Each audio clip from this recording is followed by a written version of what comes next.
I got so much motherfucking design on right now. Break it down, bring it back, make it clap. I got 3 old thoughts, new guap, wear that thing. Bitches on my line, and you know they come strapped. Hold up, what it not, 45, scope it cash like whoa. How you fucking with these hoes up?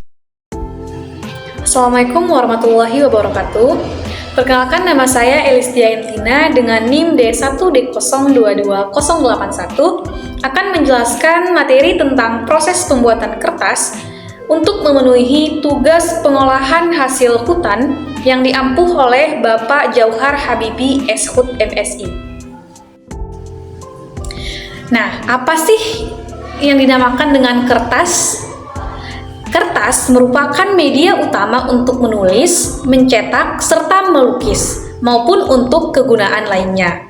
Sedangkan proses pembuatan kertas melalui 2 tahap, yaitu proses pertama pengolahan barang setengah jadi, yakni proses sejak dari penghancuran kayu hingga menjadi bubur kayu atau pulp. Sedangkan tahap kedua adalah pembuatan barang jadi, yakni proses pengolahan bubur kayu atau pulp menjadi kertas siap pakai. Nah, tahap pembuatan kertas yang pertama yaitu penentuan bahan baku. Untuk membuat kertas yang berkualitas, tentunya kita harus membuat dari bahan yang berkualitas juga. Ya, bahan yang berkualitas itu ditentukan dari serat kayu. Serat kayu adalah bahan baku utama yang digunakan dalam industri kertas. Kayu yang digunakan biasanya berasal dari pohon pinus atau eukaliptus. Dan yang kedua, dilihat dari serat tanamannya. Selain serat kayu, serat tanaman seperti serat kapas, serat bambu, atau serat jerami juga dapat digunakan dalam pembuatan kertas. Yang ketiga, serat daur ulang. Serat daur ulang seperti serat kertas bekas juga dapat digunakan sebagai bahan baku dalam pembuatan kertas. Lanjut ke tahap kedua dalam pembuatan kertas, yaitu proses pengerjaan. Proses pengerjaan yang pertama adalah penghancuran serat kayu. Kayu dihancurkan menjadi serat-serat halus menggunakan mesin penghancur. Yang kedua, pencampuran serat dengan air. Serat kayu dicampur dengan air untuk membentuk bubur kertas. Yang ketiga, penghilangan kotoran dan zat kimia. Bubur kertas disaring untuk menghilangkan kotoran dan zat kimia yang tidak diinginkan. Dan yang keempat yaitu penyebaran bubur kertas. Bubur kertas disebar dalam lapisan tipis untuk membentuk kertas. Tahap ketiga yaitu proses pengeringan dan pemotongan kertas.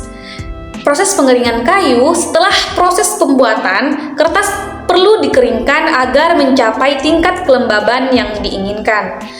Pengeringan dapat dilakukan dengan cara alami, yakni dengan menjemur kertas di bawah sinar matahari atau menggunakan mesin pengering khusus. Proses pengeringan ini bertujuan untuk menghilangkan kelembaban yang masih terdapat dalam kertas, sehingga kertas menjadi lebih kering dan siap digunakan. Nah, proses pemotongan yaitu setelah kertas kering. Tahap selanjutnya adalah pemotongan. Kertas menjadi lembaran-lembaran yang siap digunakan. Pemotongan kertas dilakukan menggunakan mesin pemotong khusus yang dapat memotong kertas dengan presisi ukuran tinggi. Kertas dipotong sesuai dengan ukuran yang diinginkan, seperti ukuran A4, A5, atau ukuran khusus lainnya. Setelah dipotong, kertas siap digunakan untuk berbagai keperluan seperti mencetak, menulis, atau membuat produk kertas lainnya. Nah, tahap yang terakhir adalah finishing. Finishing yang pertama yaitu dibuat untuk memutihkan, makanya dinamakan dengan proses pemutihan. Proses pemutihan digunakan untuk menghilangkan noda dan mencapai warna putih yang diinginkan pada kertas. Yang kedua adalah laminasi. Proses laminasi melibatkan penambahan lapisan pelindung pada kertas untuk memberikan kekuatan, ketahanan air, dan tampilan yang lebih menarik. Yang ketiga yaitu pencetakan. Proses pencetakan digunakan untuk menambahkan pola, gambar, atau teks pada kertas. Yang keempat yaitu penghalusan permukaan. Proses penghalusan permukaan dilakukan untuk menghasilkan kertas yang halus dan rata. Dan finishing yang terakhir adalah penambahan lapisan pelindung. Proses penambahan lapisan pelindung pada kertas bertujuan untuk meningkatkan ketahanan terhadap air, minyak, dan noda lainnya. Cukup sekian yang dapat saya sampaikan. Saya ucapkan terima kasih.